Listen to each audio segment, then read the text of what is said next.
ఖమ్మంలో మాజీ మంత్రి హరీష్ రావు మాట్లాడుతున్నారు. లైవ్ లో చూద్దాం.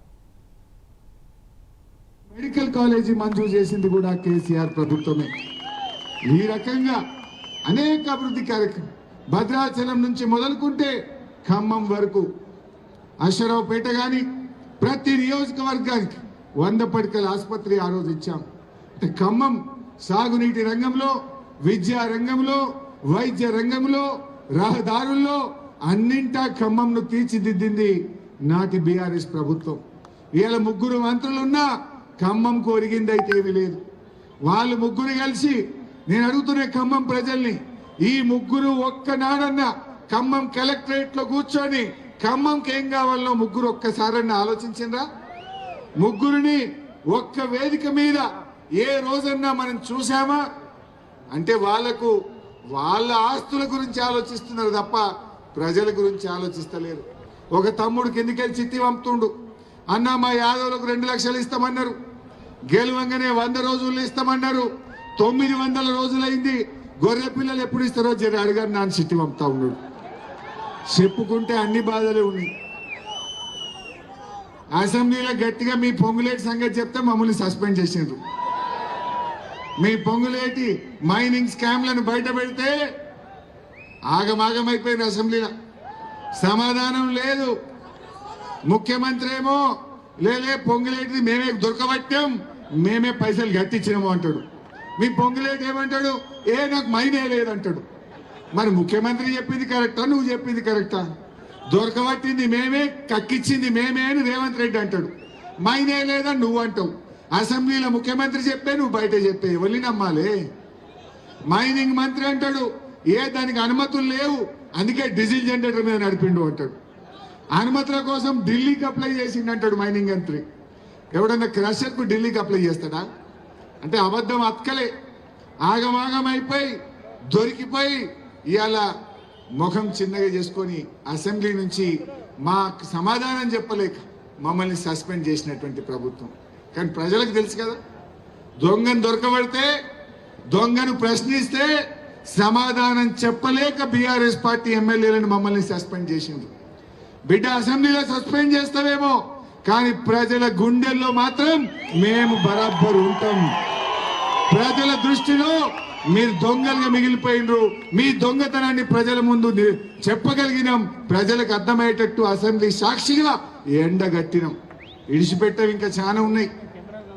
ముఖ్యంగా ఖమ్మం జిల్లాలో చాలా దాష్టికాలకు పాల్పడతా ఉన్నారు. మా కార్యకర్తలు నాగరాజు మీద కానీ ఎంతో మంది మీద ఎన్నో కేసులు పెట్టింది. భయపట్టించి కండువాలు కప్పుతున్నారు. నువ్వు కండువాలు మెడలు కప్పుతావేమో, గుండెలైతే కప్పలేవు కదా, ప్రజల గుండెలనైతే మార్చలేవు కదా. ఇవాళ ఆ ప్రజలు ఇవాళ కేసీఆర్ గురించి ఆలోచిస్తున్నారు. ప్రజలు మళ్ళీ కేసీఆర్ రావాలిగా, కేసీఆర్ అయితేనే మమ్మల్ని మంచిగా చూసుకున్నాడు అనేటువంటిది ఆలోచిస్తున్నారు. కిందికెళ్ళి జర్నలిస్టు పంపుతున్నారు, అందరి సంగతి చెప్పినావు మా సంగతి చెప్పవా అంటున్నారు.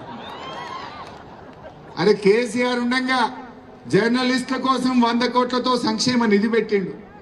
జర్నలిస్టులకు అన్ని మండలాల్లో, అన్ని జిల్లాల్లో ఇండ్ల స్థలాలు ఇచ్చారు. కేసీఆర్ గారు 10 కోట్ల రూపాయలతో ప్రెస్ అకాడమీ భవనాన్ని కట్టాడు. కానీ కాంగ్రెస్ వచ్చి 2.5 ఏళ్ళ అక్రిడేషన్ కార్డు కూడా తెలియదు. అక్రిడేషన్ కార్డు ఇచ్చే తెలియలేదు ఈ కాంగ్రెస్ కు.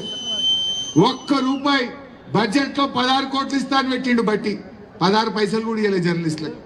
కేసీఆర్ గారు ఇచ్చిన పైసలే బ్యాంకులో పెడితే దాని మీద వచ్చిన ఇంట్రెస్ట్ తోనే ఇలా జర్నలిస్టులు కాపాడుకుంటున్నారు తప్ప 2.5 ఏళ్లలో ఈ కాంగ్రెస్ ప్రభుత్వం జర్నలిస్టులకు 1 నయా పైసా కూడా ఎవరికి ఇచ్చిందని మీకు ఇస్తారే? వాళ్ళ కడుపే నింటలేదు, ఎంత తిన్నా వాళ్ళ కడుపే నింటలేదు తప్ప ప్రజల కడుపు నింపే ఆలోచనలో వాళ్ళు లేరు. అందువల్ల ఇవాళ ప్రజలకు క్లారిటీ వచ్చింది. అందుకే నేను మొదలే చెప్పిన, ఇవాళ రాష్ట్రం మొత్తం ముక్త కంఠంతో ఒకే మాట చెప్తుంది. ఆ మాటే రేవంత్ పోవాలి, కేసీఆర్ రావాలి. ఎంత బాధ కలుగుద్దంటే, ఆంధ్రప్రదేశ్ వాడు గోదావరి నల్లమల్ల సాగర్ షురువు చేసాడు. గోదావరి నల్లమల్ల సాగర్ ఇవాళ మన గోదావరి నీళ్లను వాళ్ళు ఎత్తుకపోయే ప్రయత్నం చేస్తున్నారు. రేవంత్ రెడ్డిని చూస్తుంటే నాకు డౌట్ వస్తుంది, మన సీతమ్మ సాగర్ ను మండబెట్టిండు, మన సమ్మక్క సాగర్ అనుమతులు తెస్తలేడు, మన సీతారామ పనులు ఆపిండు. దీన్ని చూస్తుంటే నీళ్లు కిందికి జారాలే, నల్లమల్ల సాగర్ పోవాలి అని చెప్పి రేవంత్ రెడ్డి ఇలా కుమ్మక్కు రాజకీయాలు. నేను చూసిండు కదా, పొద్దుగా లేచి ఢిల్లీలో ఓ కేంద్ర మంత్రి ఇంటికి టిఫిన్ పోయొచ్చిండు. అంటే నువ్వు ఎవరితో ఉన్నావు, నువ్వు ఎవరితో ఉన్నావు ఇవాళ అర్థమైతలేదా?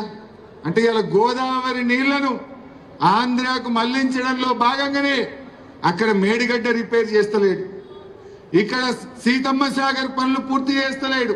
ఇవి పూర్తయితే నీళ్లు మనకుంటాయి కదా, ఇది పూర్తయితే తెలంగాణ సస్యశ్యామలం అవుతుంది కదా.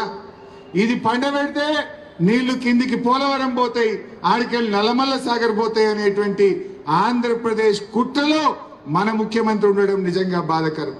నువ్వు తెలంగాణకు ముఖ్యమంత్రివా, ఇలా ఆంధ్రాకు ఇలా కొమ్ము కాస్తావా? ఎవరి కోసం పనిచేయాలి ముఖ్యమంత్రి? నువ్వు నిజాయితీగా ఉంటే ఎందుకు మా సమ్మక్క సాగర్ సీతమ్మ సాగర్ పనులు ఆగిపోయినాయి? ఎందుకు సీతారామ ప్రాజెక్టు పనులు ఆగిపోయినాయి? ఎందుకు మేడిగడ్డ రిపేర్ చేయకుండా